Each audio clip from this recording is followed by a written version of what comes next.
अस्सलाम वालेकुम। सीखो सब कुछ में खुश आमदीद।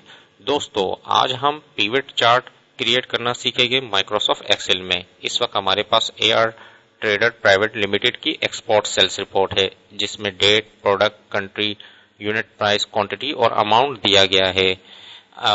इस वक्त हमारे पास छोटा सा डेटा दिया हुआ है। ये डेटा हजारों की तादाद में भी हो सकता है। जब हजारों की तादाद में डेटा आपके पास अवेलेबल हो और उस डेटा को आपने मुख्तलिफ क्राइटेरिया में एनालाइज करना है, तो इसके लिए पिवट चार्ट या पिवट टेबल काफी सूटेबल ऑप्शन है। आइए देखते हैं पिवट चार्ट को, इस डेटा को एनालाइज करने के लिए हम कैसे यूज कर सकते हैं। सबसे पहले आप डेटा को सिलेक्ट कर लीजिए। जितना भी डेटा है वो आप सिलेक्ट कर लीजिए। उसके बाद आपके पास ऑप्शन है इंसर्ट में है पिवट टेबल। जैसे ही ड्रॉप डाउन मेनू पर क्लिक करेंगे तो इसमें फर्स्ट ऑप्शन पिवट टेबल है और दूसरा पिवट चार्ट है। आप पिवट चार्ट पर क्लिक कर दीजिए तो इसने जो मैंने सिलेक्शन की थी, इसने ऑटोमेटिकली वो सिलेक्शन उठा लिया है। इस वक्त आपको न्यू वर्कशीट पर चाहिए या एग्जिस्टिंग वर्कशीट पर चाहिए। एग्जिस्टिंग वर्कशीट पर इसी पर वो डिस्प्ले कर देगा। न्यू वर्कशीट एक अलग सी वर्कशीट बना देगा जिस पर वो पिवट चार्ट आप बना सकते हैं। मुझे न्यू पर चाहिए तो मैंने ओके क्लिक कर दिया।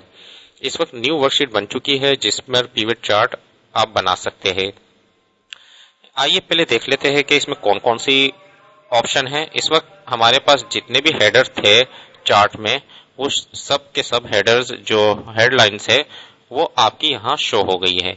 इसके अलावा आपके पास एक्सिस फील्ड कैटेगरी है, लेजेंड फील्ड है। अगर मैं यहाँ किसी ऑप्शन को रखूंगा तो वो लेजेंड में शो हो गए और आपको चार्ट की सूरत में डिस्प्ले हो गए।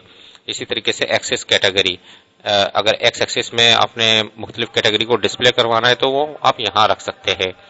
मैं इस वक्त प्रोडक्ट पर जैसे ही क्लिक करता हूँ तो ये एक्सिस फील्ड में आ गए। मैं इसको थोड़ा सा इस तरफ ले आता हूँ उसकी ओरिजिनल पोजीशन में और थोड़ा सा जूम कर देता हूँ।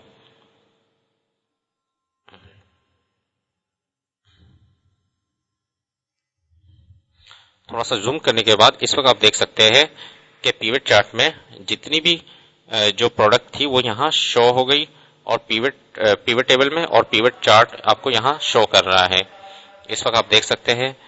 और जैसे ही मैंने यहाँ से क्वांटिटी पर क्लिक किया तो वो क्वांटिटी शो हो गई तमाम प्रोडक्ट्स की, यानी कि एक्सिस फील्ड में ये एक्स एक्सिस में प्रोडक्ट शो हो गई और क्वांटिटी जो है वो वाई एक्सिस में शो हो रही है। और इस वक्त आप देख सकते हैं कि सीपीयू की कितनी क्वांटिटी थी, हार्ड डिस्क की क्वांटिटी कितनी है, कीबोर्ड की, मॉनिटर की, और तमाम को आप देख सकते हैं टोटल क्वांटिटी को। इसी तरीके से अगर आपने इस प्रोडक्ट को उठाकर लेजेंड पे ले आते हैं तो ये लेजेंड पे शो हो रही है और उसमें बता रहे हैं कि कितनी कितनी क्वांटिटी है, सीपीयू की क्वांटिटी, हार्ड डिस्क की, कीबोर्ड की। इस तरीके से भी आप शो करवा सकते हैं। मैं इसकी ओरिजिनल पोजीशन ये पर ले आता हूँ तो इस वक्त यहाँ टोटल सम ऑफ क्वांटिटी सबकी यहाँ डिस्प्ले भी कर रहा है कि टोटल क्वांटिटी हार्ड डिस्क की कितनी थी, कीबोर्ड की कितनी है, मॉनिटर की कितनी है। इस तरीके से पिवट चार्ट में आप मुख्तलिफ तरीकों से, मुख्तलिफ क्राइटेरिया से ये तमाम चीजें बना सकते हैं। इस वक्त मैं जैसे ही कंट्री पर क्लिक करता हूँ तो ये कंट्री भी रो लेवल पर आ गई है। तो इसमें आप देख सकते हैं कि सीपीयू यूके में कितना गया, फ्रांस में कितना गया, हार्ड डिस्क जो है यूएसए में, कनाडा में, कीबोर्ड यूएसए और फ्रांस में गई है, मॉनिटर यूएसए, यूके और कनाडा में गया है और कितनी क्वांटिटी में गए हैं, वो सब आप इजीली एक जबरदस्त चार्ट बना सकते हैं। इसको आप बड़ा भी कर सकते हैं जिसमें आपको तमाम चीजें डिस्प्ले होगी। देखिए कितना जबरदस्त ऑप्शन है कि हम डेटा को कितने आसान तरीके से एनालाइज कर सकते हैं कि कौन सी चीज कहाँ गई और कितनी सेल्स हुई, किस हिसाब से हुई। इसके अलावा यहाँ चार्ट टाइटल है, ये चार्ट टाइटल कहलाता है और ये एक्स एक्सिस है और ये लेजेंड है। इस वक्त चार्ट टाइटल में अगर आपने कोई हेडिंग देनी है, मैंने कहा एक्सपोर्ट सेल्स रिपोर्ट, इसको मैंने कॉपी कर लिया और यहाँ आकर मैंने उस हेडिंग को पेस्ट कर दिया तो एक्सपोर्ट सेल्स रिपोर्ट आ गई कि हमने कहाँ कहाँ एक्सपोर्ट की है, उसकी क्वांटिटी यहाँ शो हो रही है कि कितनी है और कंट्री वाइज और क्या प्रोडक्ट थी, ये तमाम चीजें शो हो रही है। आप अपने तरीके से इसको एनालाइज कर सकते हैं पिवट चार्ट के थ्रू। तो अगर आपने डेट वाइज डेट के कॉलम को फिल्टर पर रखना है तो मैंने डेट के कॉलम को उठाकर फिल्टर पर रख दिया। अब इससे ये होगा कि मैं यहाँ से जो भी डेट सिलेक्ट करूंगा उसकी हिसाब से चीजें आ जाएगी कि इस डेट पर यूएसए में मॉनिटर सेल हुआ। इस तरीके से क्या है, यहाँ एक फिल्टर लग चुका है। अब आप इसको मल्टीपल सिलेक्शन करनी है। मैंने कहा 4 जन, 5 अप्रैल और जुलाई। मैंने 2000 जो भी 12 के डेटा है सिर्फ मैंने उन्हीं को सिलेक्ट किया। 2013 और 2014 और 16 को नहीं सिलेक्ट किया, सिर्फ 12 को ओके कर दिया। तो 2012 की जितनी सेल्स हुई है 2012 में वो तमाम शो हो रही है कि मॉनिटर यूएसए और यूके में गया, कीबोर्ड फ्रांस में गया और माउस जो है वो यूके में गया।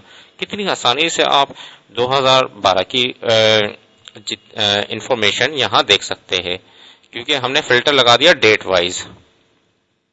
इसी तरीके से आप यहाँ से फिल्टर मुख्तलिफ लगा सकते हैं कि मुझे सिर्फ कनाडा का रिकॉर्ड चाहिए तो मैंने कनाडा पर सिलेक्ट कर दिया। तो कनाडा में कुछ है ही नहीं तो मैंने इसको यहाँ से लगाकर यूएसए पर क्लिक किया, ओके किया तो यूएसए का डेटा 2012 का आ गया। इस तरीके से आप ऑल कर देंगे तो तमाम डेटा डिस्प्ले हो जाएगा। इस तरीके से प्रोडक्ट वाइज भी आप डेटा लगा सकते हैं कि मुझे सिर्फ प्रोडक्ट 2012 की प्रोडक्ट कीबोर्ड चाहिए तो वो कहाँ सेल्स हुआ, कितनी सेल्स हुई, तो ये बता रहा है कि फ्रांस में सेल्स हुई। इस तरीके से ये फिल्टर को मैं ऑल कर दूंगा तो तमाम डेटा डिस्प्ले हो जाएगा। देखिए दोस्तों कितना ज़बरदस्त ऑप्शन है। हम मुख्तलिफ डेटा को मुख्तलिफ तरीकों से एनालाइज कर सकते हैं, उसकी रिपोर्ट्स वगैरह यहाँ देख सकते हैं। उम्मीद है कि ये वीडियो आपको बहुत पसंद आई होगी। लाइक और सब्सक्राइब करना मत भूलिएगा। दोस्तों आप मेरे चैनल को सब्सक्राइब ज़रूर कीजिए ताकि कोई भी नई वीडियो आए तो उसका नोटिफिकेशन आपको मिल जाए। Thanks for watching. अल्लाह हाफिज़।